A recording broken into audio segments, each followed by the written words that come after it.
So I live in a flat with 3 other people: childhood best friend, a guy from my uni course, and his cousin.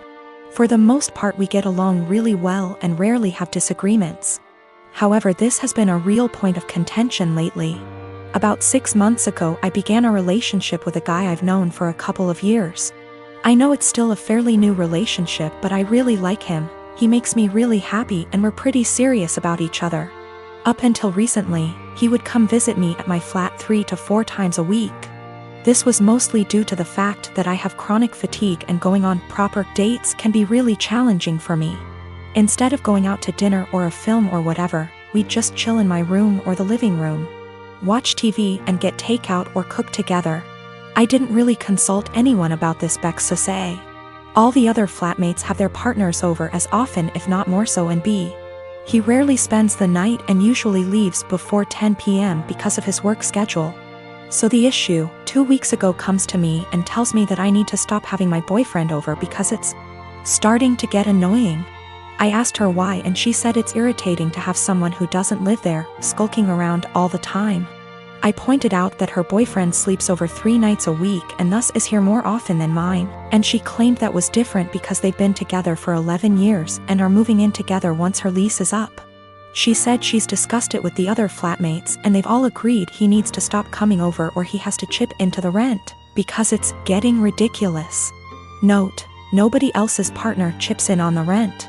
I confirmed with the other 2 that yes, this is an agreement they've made. Though my best friend said basically made her agree by threatening to cut off the Wi-Fi and utilities, which are in her name, if she didn't. I asked if this rule applies to everyone, but apparently it's just me. I pointed out that it's unfair and was basically told to deal with it. My potential assholery, I've begun loudly insisting that if my partner isn't allowed to come over, neither is anybody else's. If I answer the door to anyone's partner, I'll send them away. If I come home and someone's partner is there, I'll make a point to mention that I thought we weren't having partners who don't pay rent over anymore. I've asked boyfriend over and over how much rent he's paying and pretend to be affronted and make a fuss when he says he doesn't. Everyone's pretty pissed at me and is telling me I'm being unreasonable. I know I'm being petty, but I think it's unreasonable that there's one rule for me and another for everyone else, and I'm trying to make that point. Am I really the asshole here? Some questions people keep asking. If I knew of something my boyfriend was doing to be annoying / if anyone had told me that he was doing something, I'd have included it. I'm not aware of anything he does, and when I ask why I doesn't like him, I just get a shrug and just do. I will also state I'm bi, and she's never had an issue with any female partners I've had. We don't hang out in the living room much. We literally only use it if there's something we want to watch that I can't get on my bedroom TV and there's nobody else in there. We use the kitchen more often than the living room, but honestly even that isn't that often. We eat far too much takeout pizza rip. A lot of people seem confused, so just clearing up who's who in the situation. The one who brought all this up is not my best friend. Not to get too much into a tangent, but basically just over a year ago I was moving out of halls at university and was looking for a new place, so we decided to move in together. At the same time, a dude from my course was looking for a flat share. We couldn't find a 3-bed but found a really nice 4-bed, and he mentioned his cousin was also looking for somewhere to live, so she got on board too. I only met her last year and we don't really know each other very well. By chronic fatigue I mean chronic fatigue syndrome. Sorry, that's apparently so unclear. My fiancé, Charlie. My sister, Kendall.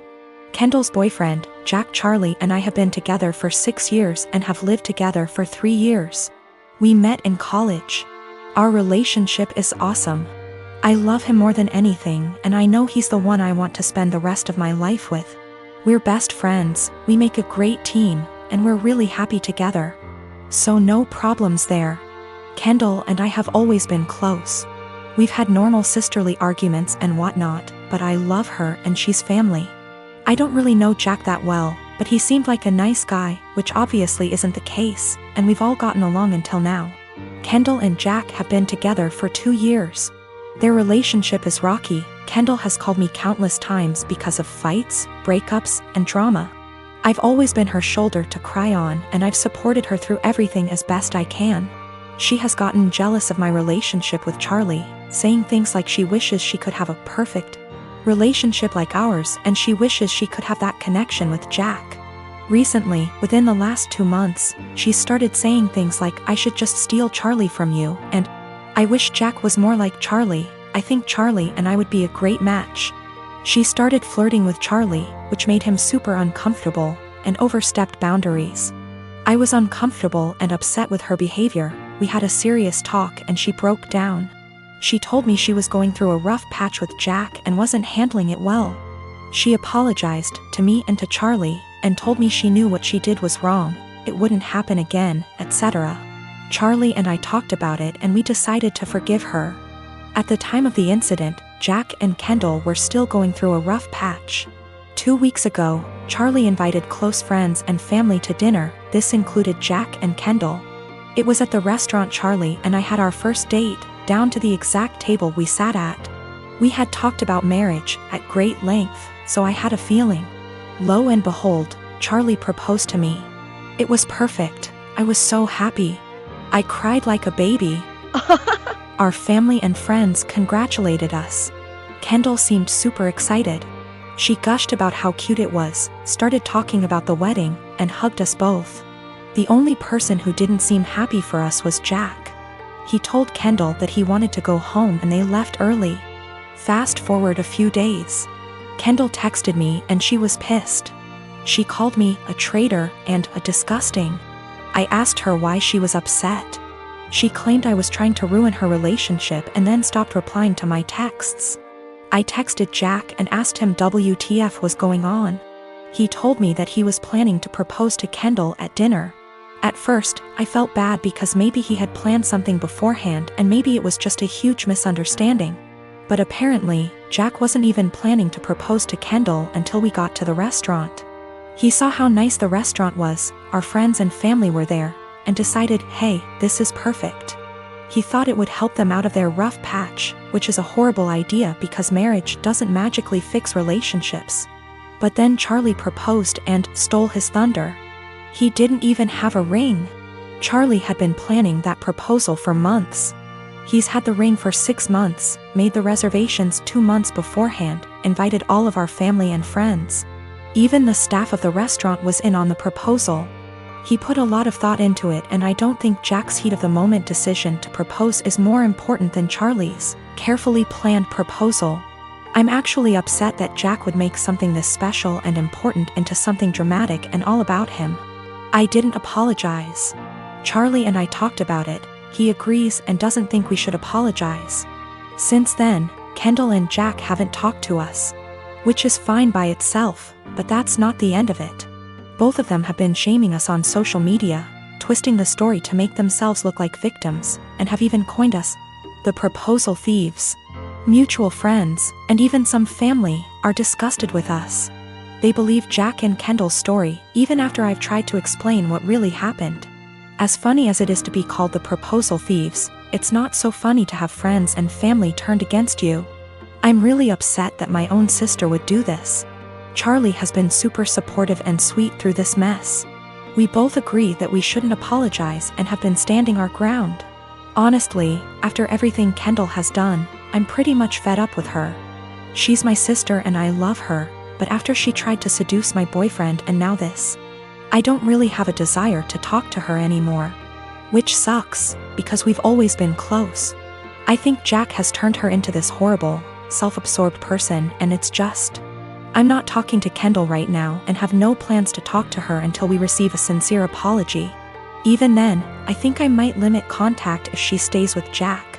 I can't wait to see what a mess actually planning the wedding will be.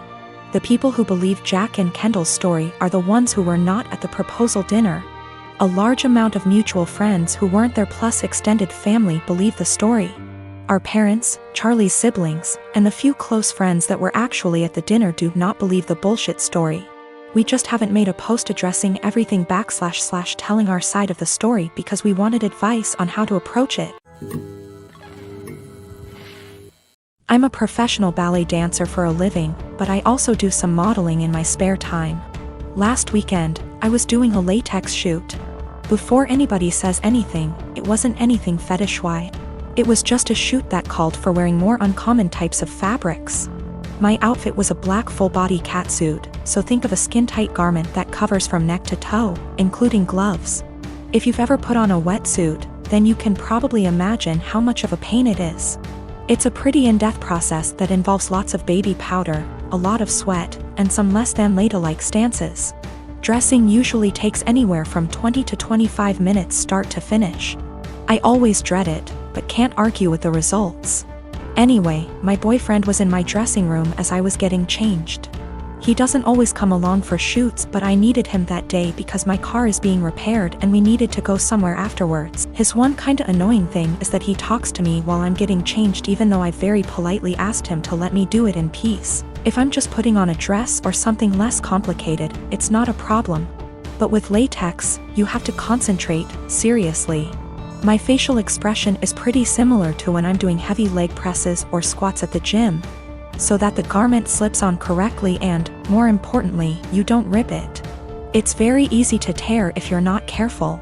And a full-body catsuit can cost upwards of $700 to $800 minimum.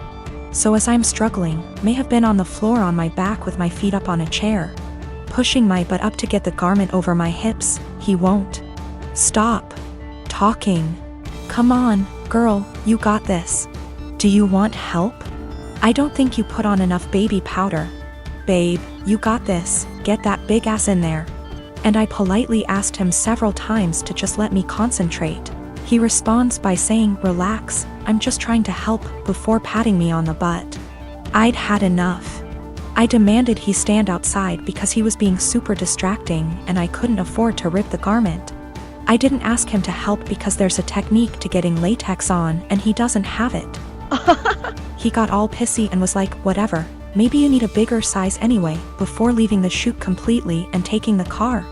I had to get an Uber home after the shoot. On one hand, I was getting super frustrated, I was hot and sweaty, and combined with my kinda short temper, I was getting pissed off that I couldn't get the suit on. On the other hand, I asked him multiple times not to comment or distract me. And I never indicated that I was in the mood to be touched. When I was a teenager, my dad bought me a classic 1972 Ford Bronco.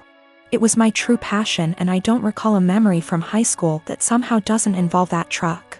Plus my dad and I would spend hours and hours working on it together and we went through that especially father/son rough patch. When I was teenager it was always that Bronco that brought us back together.